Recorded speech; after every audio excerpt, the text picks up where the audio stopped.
आपने महाभारत की कहानी तो जरूर सुनी होगी, लेकिन क्या आपको यह पता है कि गांधारी ने भगवान श्री कृष्ण को भयंकर श्राप क्यों दिया था? आखिर एक ऐसी सती स्त्री जिसने जीवन भर पति का साथ निभाने के लिए अपनी आंखों पर पट्टी बांध ली, जिसने 100 पुत्रों को जन्म दिया, उसने स्वयं भगवान को क्यों शापित किया? कहानी की शुरुआत होती है महाभारत युद्ध के अंत से। कुरुक्षेत्र की भूमि पर चारों ओर केवल शव ही शव बिखरे पड़े थे। रथ चकनाचूर हो गए थे। घोड़ों और हाथियों की करुण पुकार थम चुकी थी। पांडवों की विजय हुई थी, लेकिन उस विजय की कीमत इतनी भयानक थी कि हर घर में मातम पसरा था। सबसे बड़ा दुख था कौरव महल में। गांधारी, जिसने अपने 100 पुत्रों को जन्म दिया, आज उसकी गोद एक ही दिन में उजड़ चुकी थी। युद्ध समाप्ति के बाद जब भगवान श्री कृष्ण उससे मिलने पहुंचे, तो उन्होंने शोकाकुल गांधारी को सांत्वना देने की कोशिश की। लेकिन सोचिए, एक ऐसी मां जिसके 100 पुत्र रणभूमि में लाश बनकर पड़े हों, क्या उसका हृदय किसी भी सांत्वना को स्वीकार कर सकता है? गांधारी की आंखों पर पट्टी बंधी थी, पर उसके भीतर का ज्वालामुखी फट पड़ा।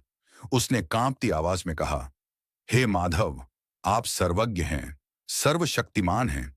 यदि आप चाहते तो यह युद्ध रुक सकता था, पर आपने ऐसा नहीं किया। आपने पांडवों का साथ दिया और मेरे पुत्रों का एक एक कर संहार होता गया। आप स्वयं सब कुछ होते हुए भी मौन रहे। यह अन्याय है माधव।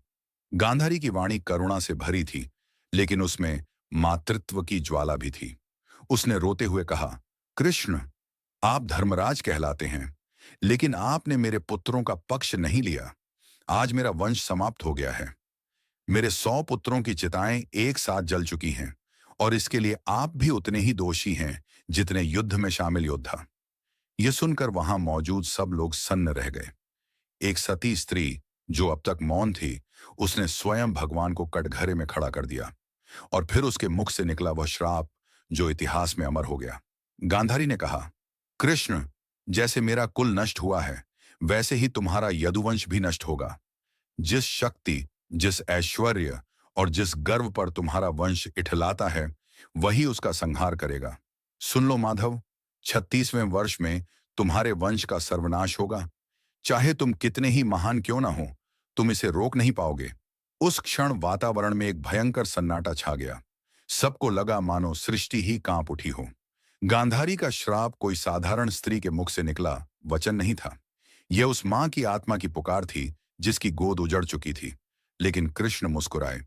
उनके मुख पर न कोई भय था, न कोई क्रोध। उन्होंने शांति से उत्तर दिया, माता, आपका श्राप भी समय की गति का ही हिस्सा है।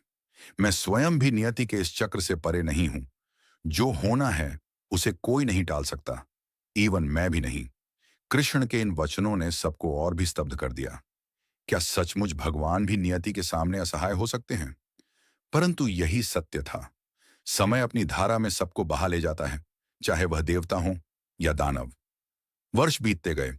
पांडवों ने शासन संभाल लिया और द्वारका अपनी समृद्धि में मग्न हो गई।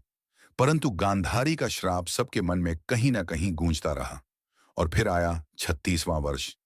यदुवंशी, जो अपराजेय समझे जाते थे, मदिरा और घमंड में चूर होकर आपस में ही भिड़ गए। एक ही वंश के वीर योद्धा एक दूसरे का रक्त बहाने लगे। देखते ही देखते द्वारका नगरी में हाहाकार मच गया। कृष्ण ने गांधारी के श्राप को सच होते अपनी आंखों से देखा। आखिरकार, जैसा गांधारी ने कहा था, यदुवंश का अंत हुआ, द्वारका का वैभव मिट गया, और अंत में स्वयं श्री कृष्ण ने भी अपना अवतार समाप्त किया। तो मित्रों, यही वह रहस्यमयी कथा है जिसमें स्वयं भगवान श्री कृष्ण भी नियति के चक्र से नहीं बच पाए। यह कहानी हमें सिखाती है कि चाहे कोई कितना ही महान क्यों ना हो,